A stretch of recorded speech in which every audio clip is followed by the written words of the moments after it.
Selamat pagi anak-anak, selamat berjumpa lagi dengan pelajaran biologi. Kali ini kalian sudah siap untuk belajar? Oke, Ibu rasa kalian sudah siap. Kali ini kita akan masuk ke bab yang kedua, yaitu metabolisme. Di dalam metabolisme ini, dalam bab metabolisme ini terbagi menjadi 3 subbab, yaitu enzim, kemudian katabolisme, dan anabolisme. Untuk pertemuan kali ini kita akan membahas subbab yang pertama, yaitu enzim. Nah, sebelum kalian mengerti tentang enzim, kalian perlu mengerti, perlu paham tentang apa itu metabolisme. Oke, metabolisme adalah semua reaksi kimia dalam sel. Kalau kita berbicara sel, artinya itu adalah makhluk hidup. Jadi sel hanya ada pada makhluk hidup. Oke, reaksi kimia di dalam sel. Tujuan dari metabolisme itu diantaranya adalah membentuk energi. Kemudian pada tumbuhan selain membentuk energi juga membuat makanan. Contoh di sini Ibu kasih satu contoh saja, adalah respirasi aerob yang terjadi di dalam mitokondria. Ini mitokondria di dalam sel, kalian ingat itu. Di sini contohnya respirasi aerob, C6H12O6 bereaksi dengan 6O2 akan terbentuk 6H2O plus 6CO2 dan ATP. Selanjutnya, metabolisme ini untuk mudah kita mempelajarinya dibagi menjadi 2 menurut hasil reaksinya, yaitu katabolisme dan anabolisme.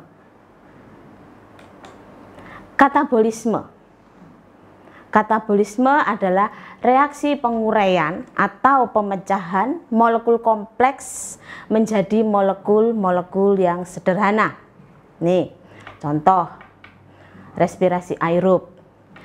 C6H12O6 plus 6 oksigen menjadi 6H2O plus 6CO2 plus ATP.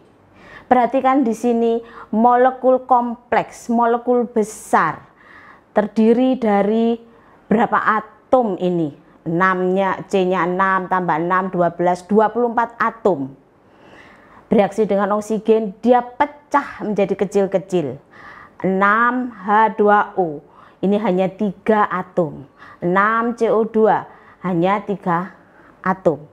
Ini yang dimaksud dengan pemecahan molekul kompleks menjadi molekul sederhana. Jadi molekul yang besar, batu yang besar, pecah menjadi batu-batu yang kecil. 6H2O plus 6CO2. Itu katabolisme, yaitu pemecahan atau penguraian molekul kompleks menjadi molekul sederhana. Lanjut, anabolisme. Anabolisme adalah reaksi pembentukan atau penyusunan molekul kompleks dari molekul yang sederhana. Contohnya fotosintesis. Reaksinya, perhatikan molekul kecil 6H2O plus 6CO2 plus ATP, dia akan membentuk molekul yang besar, C6H12O6 plus 6O2. Nih, jadi ini seperti kebalikannya ya. Jadi molekul kecil-kecil tersusun, menyatu menjadi satu molekul besar, C6H12O6. Itu anabolisme, yaitu reaksi pembentukan atau penyusunan molekul kompleks atau molekul besar dari molekul-molekul yang sederhana. Selanjutnya, menurut energinya, metabolisme dibagi 2. Ya, sekali lagi untuk mudah mempelajarinya. Ada eksergonik dan endergonik. Nih kita lihat berdasarkan energinya. Eksergonik adalah reaksi kimia yang menghasilkan energi atau ATP. Dalam hal ini adalah ATP, adenosin trifosfat. Contohnya pada respirasi aerob tadi, C6H12O6 plus 6O2 akan menjadi 6H2O plus 6CO2 plus ATP. Ini energi yang kita gunakan untuk tumbuh, untuk jalan, untuk kita bisa berduduk, berdiri, dan seterusnya ya.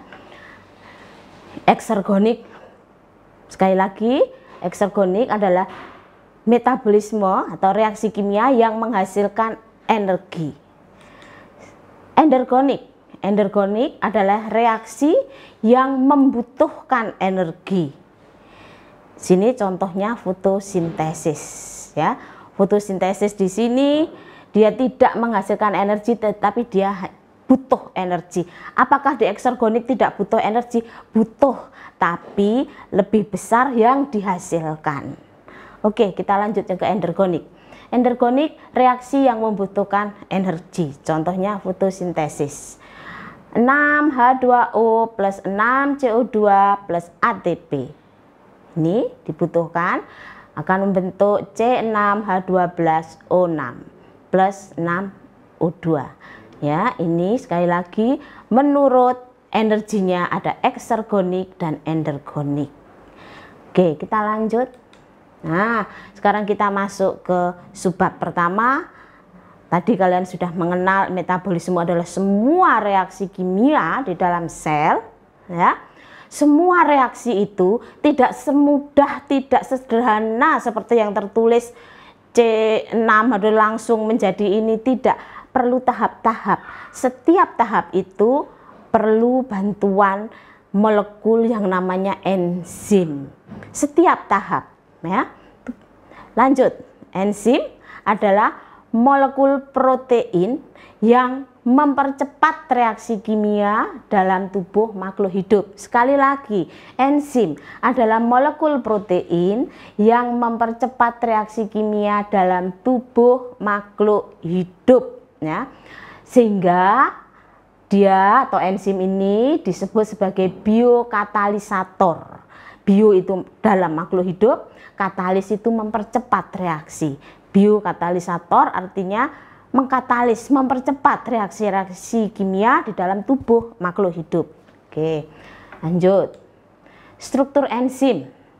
Enzim yang lengkap atau disebut holoenzim tersusun atas protein atau apoenzim dan non protein atau gugus prostetik ya.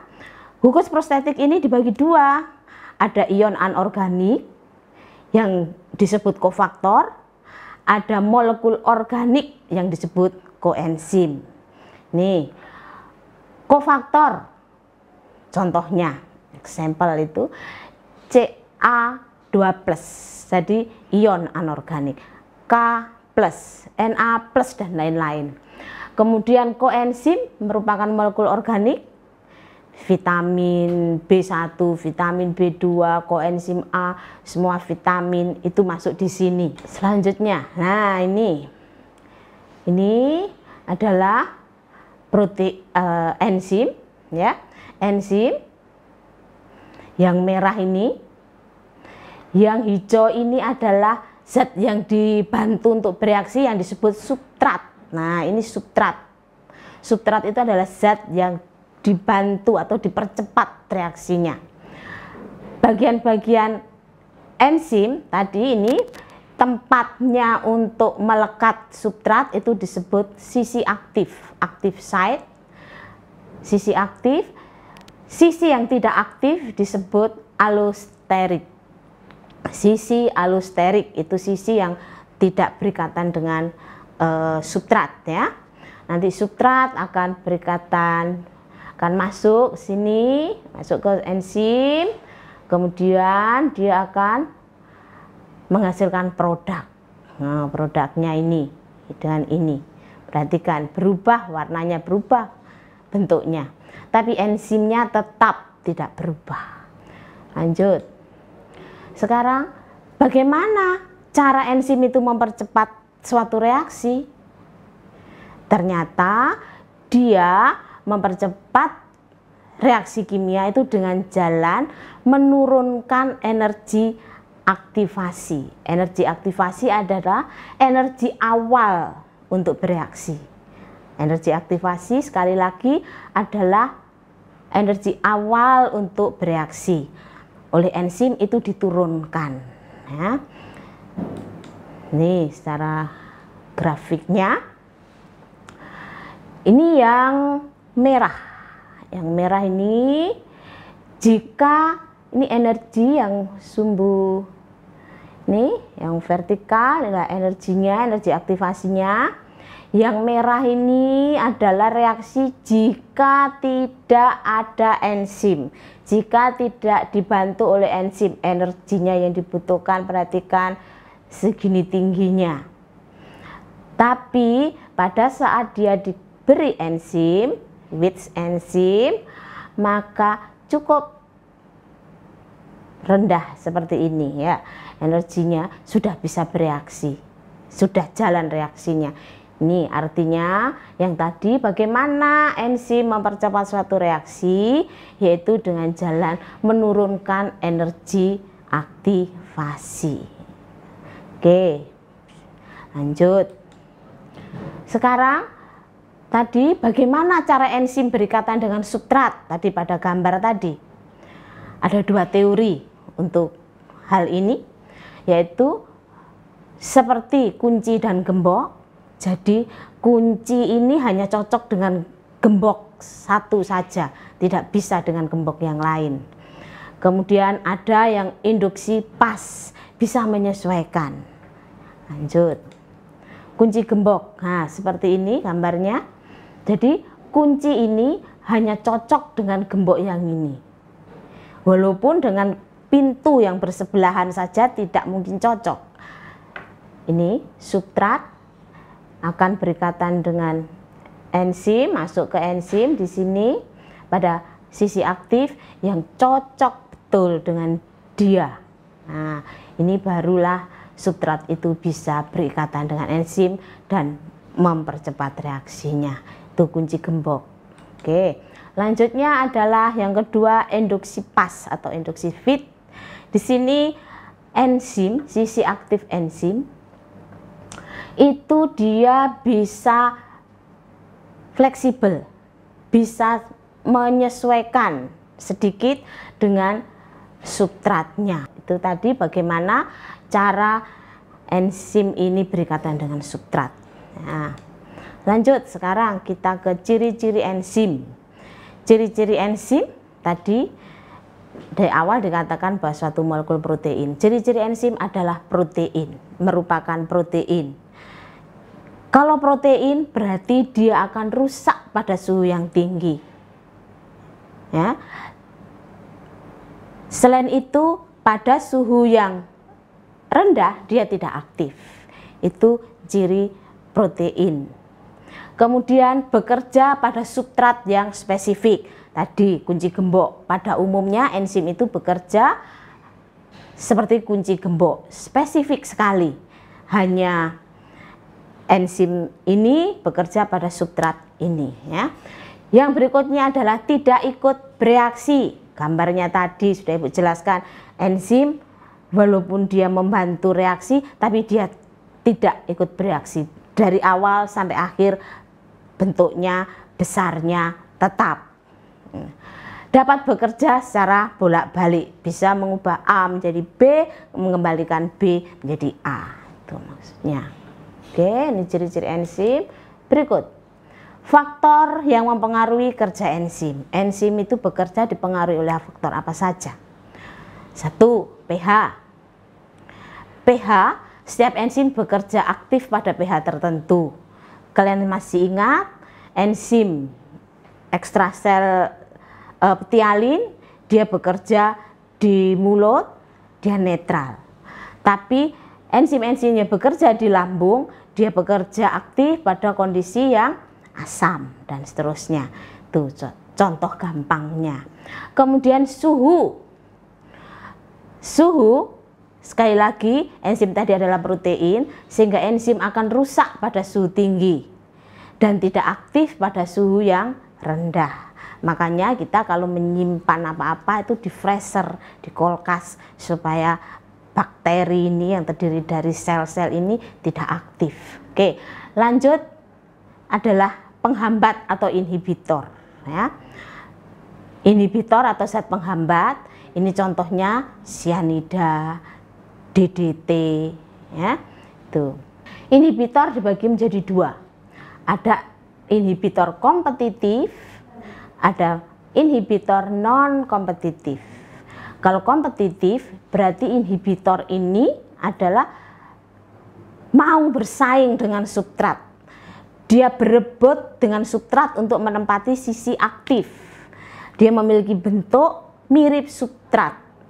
Ya, kalau inhibitor ini sudah masuk, substrat tidak bisa masuk lagi. Itu penghambat atau inhibitor kompetitif. Ya. Berikutnya adalah penghambat non kompetitif. Penghambat atau inhibitor non kompetitif tidak berani bersaing. Dia tidak berani bersaing, makanya dia lewat jalur belakang, yaitu lewat jalur allosterik, sisi yang tidak aktif. Dia masuk lewat pintu belakang, kemudian merubah. Karena dia mendesak dari belakang, maka bentuknya sisi aktif itu berubah menjadi seperti ini. Padahal substratnya bentuknya seperti ini, tapi karena didorong dari belakang, maka bentuknya berubah. Sehingga substrat ini tidak sesuai, tidak masuk.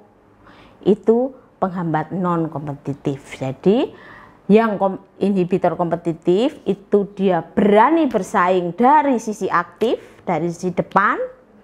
Tapi penghambat non kompetitif dia tidak berani dari depan, tapi dia menghambat dari jalur belakang, yaitu sisi allosterik, mengubah bentuk sisi aktifnya. Oke. Nah, ini selesai kita pembahasan kita tentang enzim. Inspirasi yang bisa kita ambil dari enzim adalah saya mau menjadi enzim. Betapa indahnya hidup akan jadi lebih berarti dengan membantu orang lain. Terima kasih. Selamat